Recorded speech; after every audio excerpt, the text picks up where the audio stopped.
Yo, so in today's video I'm going to be talking about why the PlayStation 5 will be the better console of the two, of the Xbox and the PlayStation 5.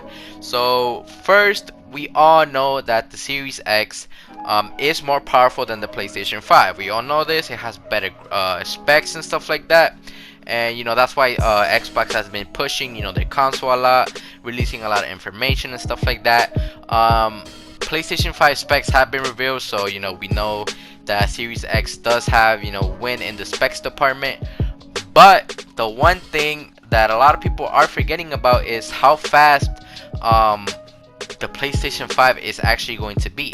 So we both know that we're going to see a big difference in the power in both consoles. We're gonna see a big jump from this generation to the next generation, and one of the biggest difference we're gonna see between this current gen and the next gen, it is actually going to be the speed of the console, how fast you can load into the game, you know what I'm saying, how fast the console is in general. So in our current gen, it takes about almost a minute or something to load into a game and stuff like that, and a while to also get into games.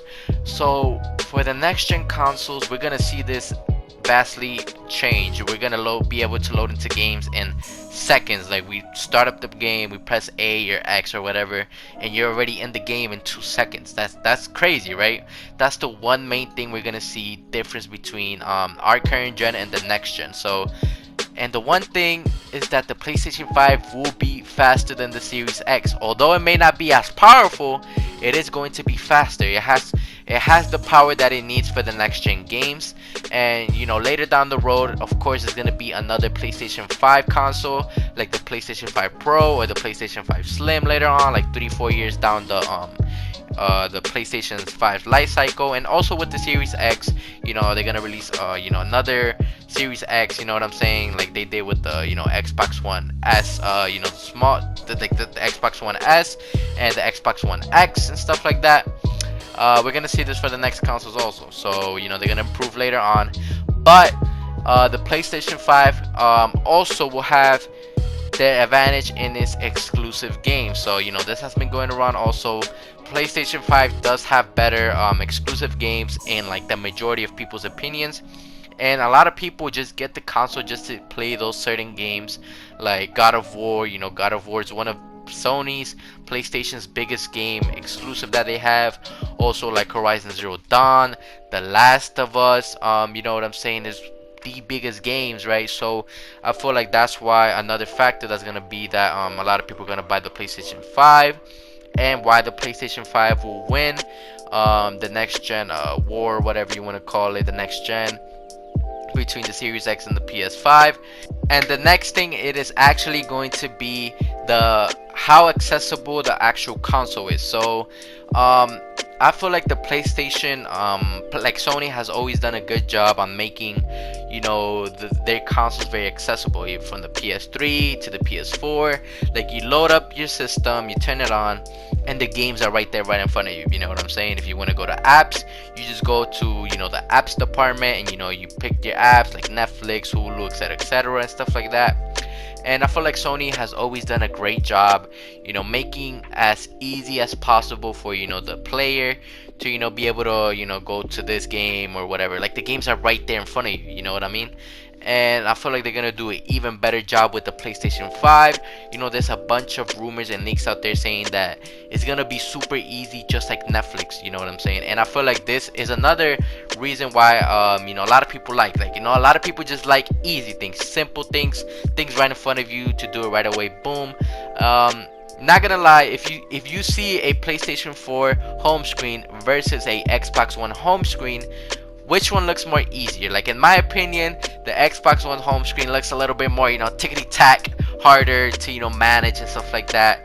Not all your games are in front of you. Some games you gotta go down here to the store or whatever, or however it works on the Xbox. I never had an Xbox One, but that's just how it looks to me. For the PlayStation 4, it just looks more easier and accessible and easier to manage. You know what I mean? It just looks more easier and in general. I know I'm not the only one that thought about this. You know what I mean? or notice this. But if you notice this too, comment in this comment section down below, because I want to know, you know what I'm saying.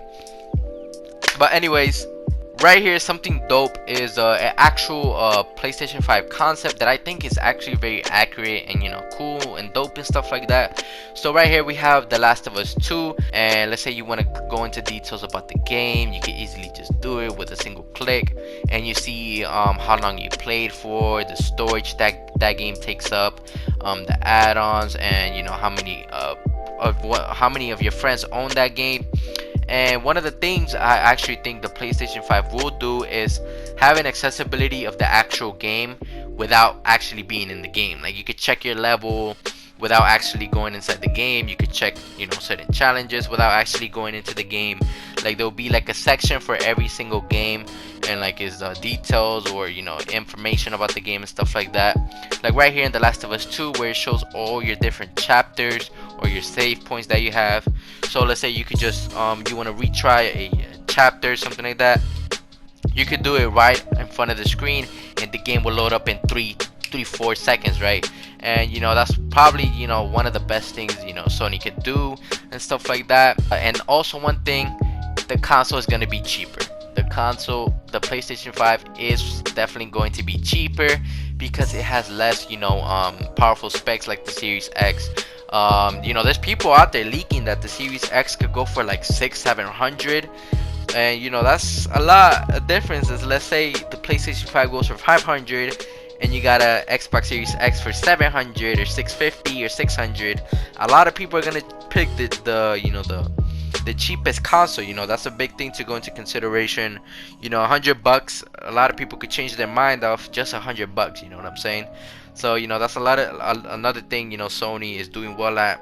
What they did good with the PlayStation 4, put it at 400 when the Xbox One was also at $500, $100 more and stuff like that. So what Sony is doing, they're just waiting to see the Series X price, so they don't you know, go over the price. They want to be cheaper than the Series X, so you know, people could go for that console because it's cheaper and stuff like that. And but yeah, man, let me know what y'all think about this, man. Let me know how you feel on this, man. Do you think I'm wrong? Yeah, man, let me know in the comments down below. If you stuck around to the end of the video, I highly appreciate you. And yeah, man, I'm out, bro. Peace.